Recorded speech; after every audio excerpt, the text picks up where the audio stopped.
Hello, everyone. Welcome back to the Voices of Change, a podcast where we have conversations with leaders, thinkers, and change makers who are shaping communities and ideas across the world. I'm your host, Tex Wambui, and today I'm honored to be joined by Augusto Júnior. Augusto is a leadership developer, entrepreneur, and a mentor originally from Maputo, Mozambique. His work focuses on helping individuals move from preparation to prominence, guiding emerging leaders to step into their purpose with clarity and conviction. He has mentored leaders across the United States, Spain, Hungary, South Africa, and Mozambique, his hometown, his home country, as I should better say, bringing a global perspective to conversations about identity, growth, and leadership. Augusto is a multilingual speaker, fluent in English, French, and Portuguese, and his writing challenges people to confront their greatest opponent, themselves. Augusto, welcome to the Voices of Change, brother. It's a pleasure to have you here, man. It's a pleasure to have you on here. Hello, everyone. Good morning, good afternoon, good evening, depending on where you're watching us from. It's a pleasure for me to be here with Tex in the Voice of Change podcast. Looking forward to our conversation. Thank you so much, Augusto. You know, you are a voice of change. Based upon what your bio does say, you are definitely a resemblance of what a voice of change is. But before we dive into like your work, I would love to start with like your story, right? Your origin story from Maputo to global leadership. You were born and raised in Maputo, Mozambique. How did your early experiences there shape the way you think about leadership today? Hi, everyone. It's a pleasure. So I was born and I grew up also in Mozambique, Maputo. And from the very beginning of my years, I always wanted to make some change, and I never settled for less than that. Starting from my childhood days back in my high school, Escola Emmanuel, I always wanted to be the change maker. And that's how I began challenging myself and getting out of my comfort zone. I remember at the age of 15, I started doing some inspirational talks to an audience of around 150 teachers and students, all in a quest to bring the best visions out of all of us. So that's how I developed this passion for public speaking and also for inspirational talks. And it not just ended. I think 2 years later, I also found another version within myself. That was the entrepreneurship, where I opened businesses, specifically the mentoring business, tutoring business, and also book supply business to the school and to some students. So that was another phase that I discovered of myself. And that's when I knew that there is more within myself that I never thought there was. So that was the beginning of my journey. That was the beginning of my leadership journey. Wow. I really appreciate you for sharing that. When did you first realize that mentoring and developing leaders was something you felt called to do? So at the age of 15, I could always see my peers, my classmates, and sometimes even elder people. And I could see some of the things they were doing, and I always had something to say about it. And that's how I developed this passion for counseling, this passion for mentoring people. And besides that, from the very young age, I always was eager to be in environments of wisdom, of knowledge. Was always listening to podcasts, to videos, to sermons, all in a quest to acquire some knowledge. And given that reason, I always felt I had something to say to everyone. I don't know if that's something good or bad, but that's how I developed this passion for helping people. Well, that's really awesome, man. And I really like the aspect of you're essentially a voice of change, right? As being on the Voices of Change platform, that's where we have you on here today. And you talk about helping people move from preparation to prominence. What does that phase mean to like you personally? Was there like something that happened to you when you realized preparation to prominence is an important aspect? Yes, especially among young people, I feel that they rush into doing certain things, they rush into doing some activities, even pursuing careers without even discovering their identity, without even discovering their purpose. And that's one of the things that I try to emphasize even in my leadership model, which I'm going to talk a bit later, which is the discovery period. I believe that every person should go through this stage of life where they discover their life purpose, where they discover their assignments, where they discover their life work. When I say life work, I don't mean the job, but what you're supposed to do as a person on earth. So I think that's one of the first things every individual should understand in life. And, it's a great point you bring up. Sometimes balancing the aspect of what your career is versus what your purpose is. Sometimes people find themselves not aligning to that. And, many people prepare endlessly but hesitate to step forward. So why do you think that happens to a lot of people? Number one, I would say, is the fear of judgment and fear of stepping out of your comfort zone. I believe you can never fully discover your purpose until you step out of the known into the unknown, because I believe that's where our identity is purged, and that's where we discover our real selves. Because the moment you remain in your comfort zone, you will never grow. I tell you this by my own experience.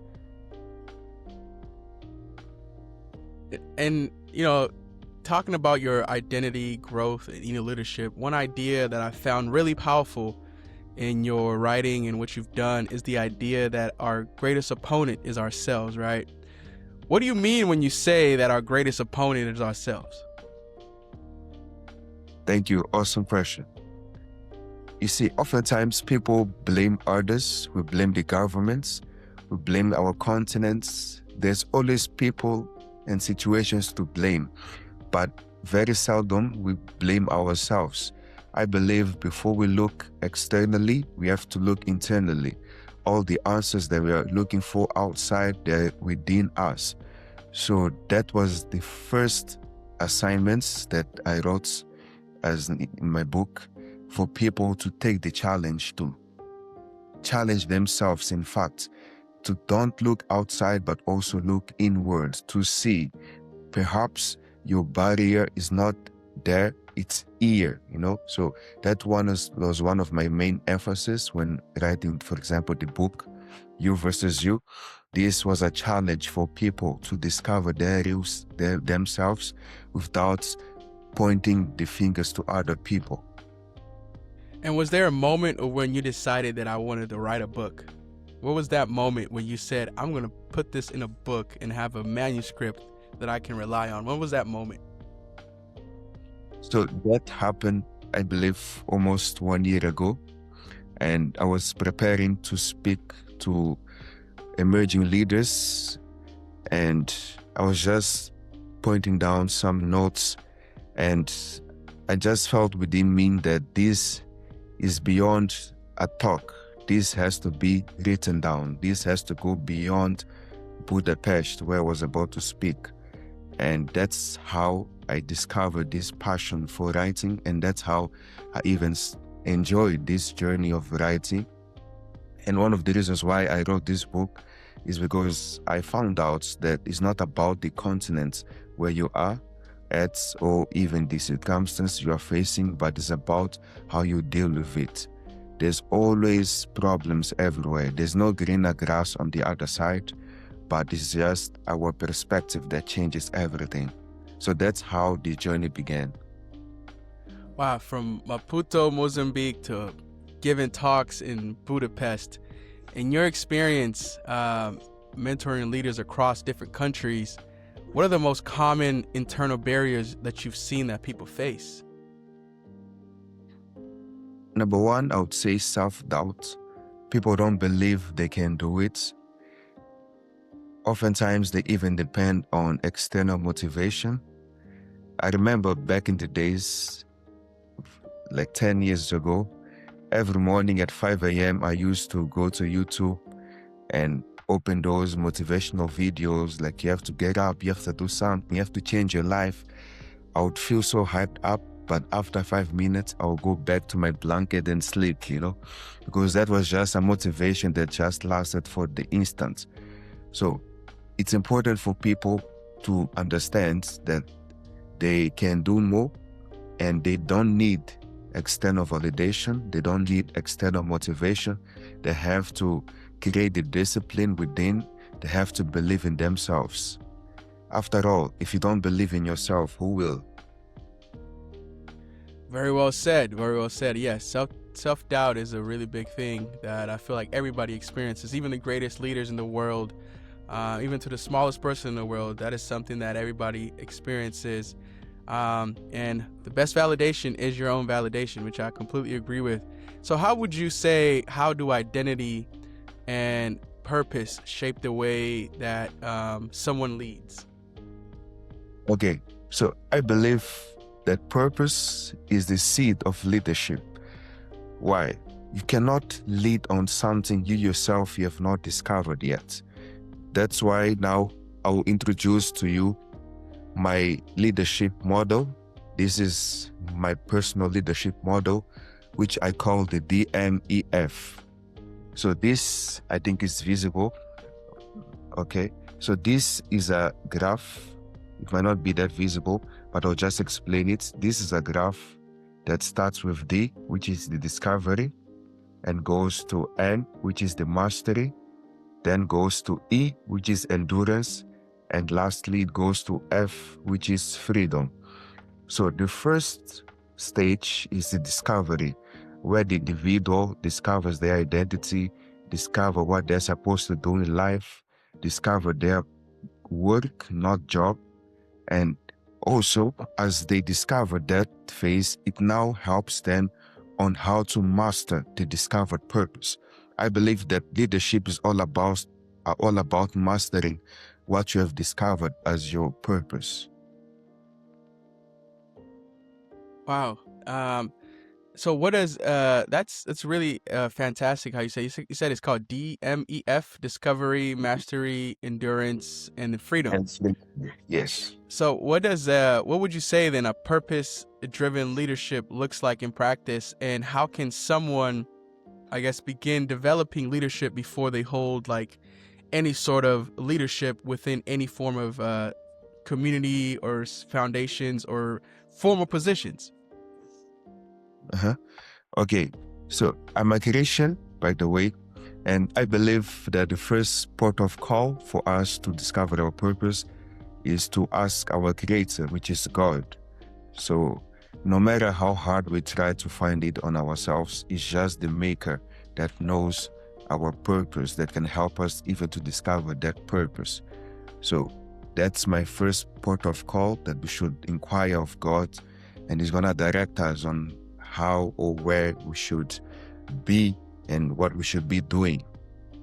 And after we discover that, by the help of God, we can now move into acquiring the skills necessary to the workplace, necessary to lead family, to lead education, to lead the government, in the 7 spheres of influence, in healthcare, in entertainment and arts. But the first port of call that sometimes people neglect is God. He is the one that can help an individual to discover their purpose in life. Faith is a very big thing, and I do believe that faith is a strong foundation for a lot of leaders, or whatever form of faith somebody decides to be a part of. It still gives them a sense of purpose and a bigger purpose and a higher calling. Since you've mentored leaders across multiple continents and cultures, what differences have you noticed in how leadership is approached across different cultures? Because as myself, I'm also from the continent of Africa, and I've seen different parts of the world. Cultures are very different. So what are those differences you have noticed in the way leadership is approached across different cultures? Thank you. Very good question. The main big difference that I've found is the mindsets. I believe the mindset is the driving factor in all of the realms of leadership, because mindset determines our actions. Mindset forms our values. So what we experience in life, for the majority of it, is a reflection of our mindset. Oftentimes, people, they look to attract or to get certain things. They look to acquire wealth. They want to attain certain levels of success. But in my world, success is not something you go after. Rather, success is something you attract by the person you become. And the person you become is a reflection of your mindset. That's why in AJ Consulting Global, my consulting firm, we first of all work on the mindset of the individuals, because we believe it's pointless for the person to be on a journey to pursue success without changing their mindsets. Yes, that is well said. Mindset is a important factor in single everything. Everything starts from a thought. If you think this way, most likely you might end up finding yourself going down that path. If you think another way, you might find yourself going down that path. So what would you say is the importance of cultural awareness in leadership, from understanding history and then also understanding today? How important is cultural awareness? First of all, I believe that every individual should understand their past, because I believe that the secret to the future is found in the past. Oftentimes, especially the young people I've mentored, they don't understand their past history. They are always into looking ahead, but without understanding your past, you cannot go forward. So one of the things that we emphasize at AJ is for the individuals to understand their past. When I say past, not just the historical past, not just the national past, but also the family past. Because I believe that the generational mindset is passed down, and if care is not taken, we find ourselves in a vicious circle. So it's very, very important for people to understand where they come from. Where you come from might not determine where you go, but it plays a big role on where you go. It's very true to know, who knows thy history knows thyself. And I'm really glad you shared that, because history is a very important aspect in how the next generation of leaders can become those leaders. So what do you think the next generation of leaders need the most right now? First of all, I would say that leaders, they need to understand, like I mentioned before, that the first pillar is God, is our connection with God, because He was and is and will always be here. So it's much wiser for us to acquire that help from Him instead of trying to do things on our own. So I believe that's the first thing that we as leaders should understand, to place God in first place in our lives. Second of all is for us to work on our personal transformation and development. I'm not a big fan of people rushing into acquiring assets, acquiring certain things without first working on themselves. I believe in not chasing visibility, but preparing for inevitability. Wow, that's awesome, because what your thing is about preparation to prominence. Being prepared is the best thing you can ever be in any situation. So now, kind of transitioning into your book, you've recently published a book, You versus You, and you mentioned about what inspired you to write the book. But what would you say your central message did you want readers to walk away with after reading your book?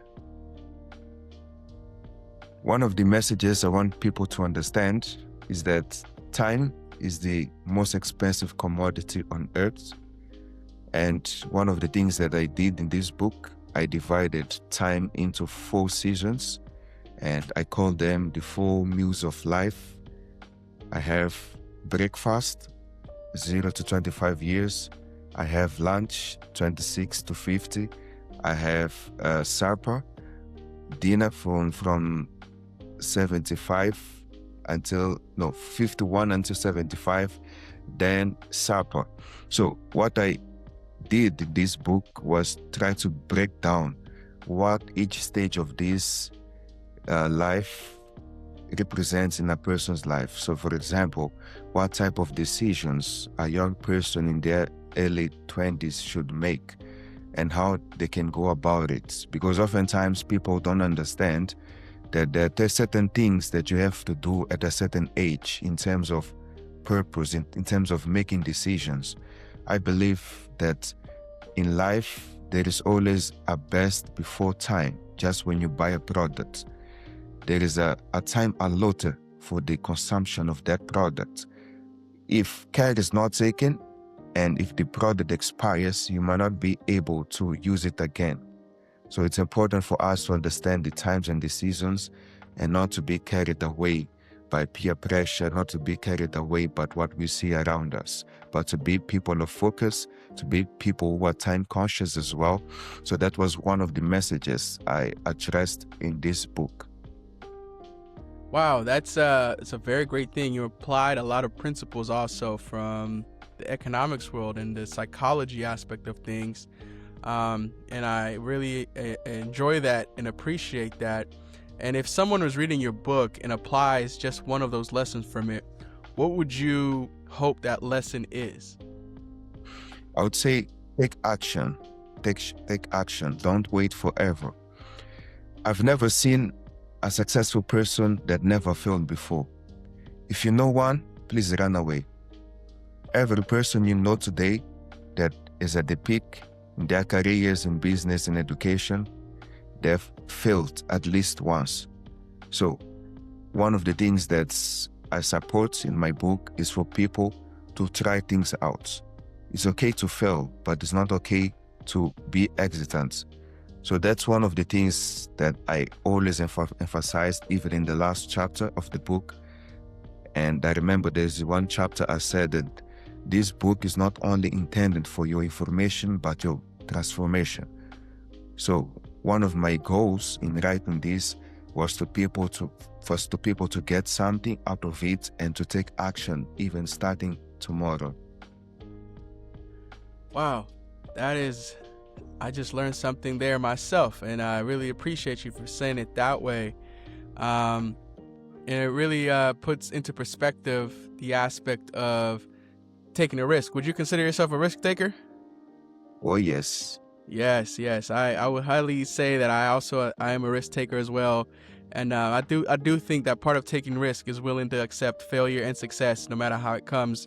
And it's very true. If anybody, whoever's watching this, listen to this, if you ever run into somebody who's successful and they say they've never ran into failure, yes, definitely run away, because they're definitely lying to you and not being as honest as possible, because it does take some triumphs and some tribulations to get to where you want to get to. But let's kind of just go through some questions here for you. Just a little bit of reflective questions, kind of closing questions to kind of get to know more about you.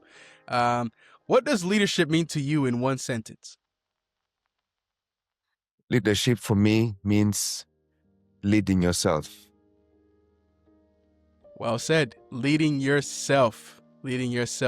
So what advice then would you give to like a young leader trying to find their purpose?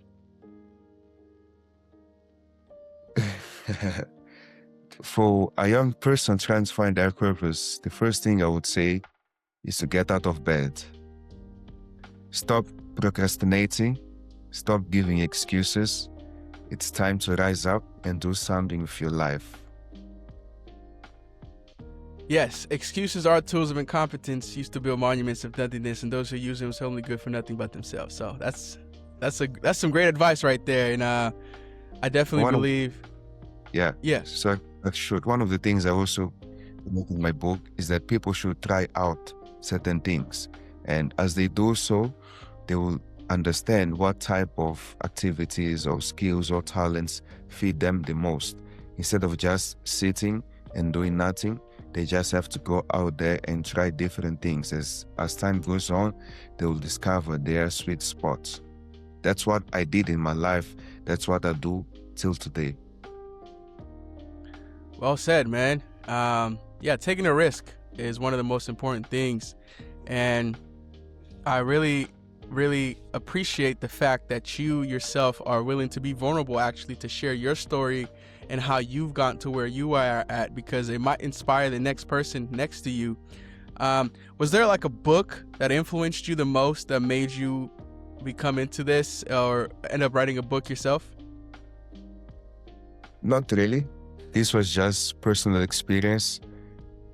Coming from Mozambique, coming from Africa, I was just observing people from a very, for so long, and I just had this inspiration within me to write about it, to address the issue I discovered, and that was my main motivation. There was no book that kind of catapulted this decision, just my personal observation.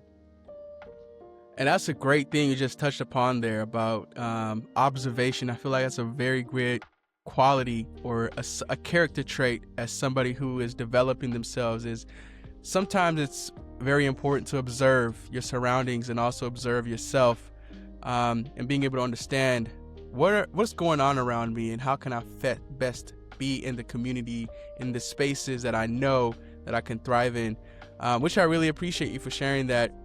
And from that, then, what would you say then are you hopeful about in the future, as people read your books, as you continue being a leader and as an entrepreneur? What is one thing that's keeping you hopeful about the future right now?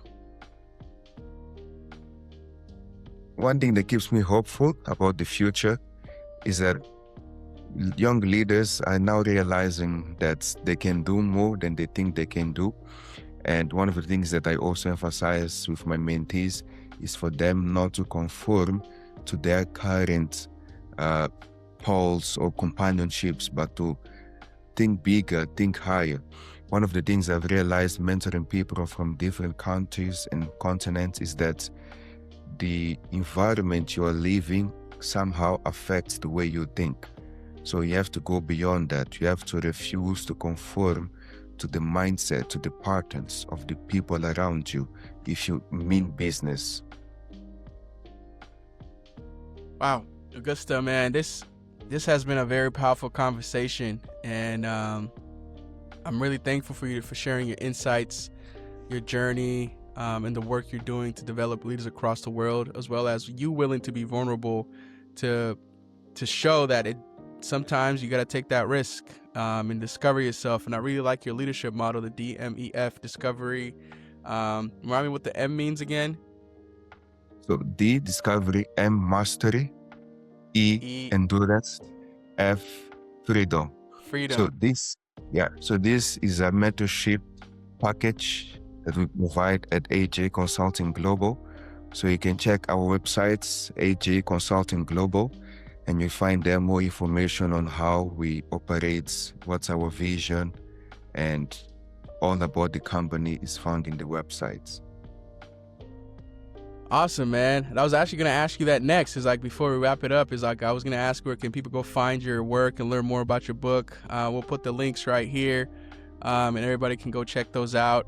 But Augusto, man, any final words you would like to share before we come to a wrap here on the Voices of Change podcast? Because you are a voice of change that is using your voice to make a change for yourself and for everybody else around you. Any last words you would like to share? Yes, first of all, I'd like to thank my community. I'd like to thank my people from North America, Africa, Europe, Asia. Thank you for the support. Thank you for working with me on this journey. And I'm looking forward for the exciting things that we are doing as AJ Consulting for this year. We have so many big projects coming up. And thank you, Voices of Change. Thank you, Tex, for the invitation. And my recommendation and advice for everyone is that the biggest battle you'll ever face in your life is not against the government. It's not against your parents. It's not against your employee, your employer. It's against yourself. This is the main message, you versus you. It's time for people to step out of excuses and step into action. Well said. Well said. Thank you so much, Augusto. Y'all go check out his book. Thank you for everyone for listening to the Voices of Change. And if this conversation resonated with you, share it with somebody who is growing into their leadership journey. And until next time, stay curious, keep building change. Be that voice of change for yourself. Take that risk. Get out of bed, as he said. Do something and be that voice of change. Until next time, peace out, y'all. Take care. Pleasure.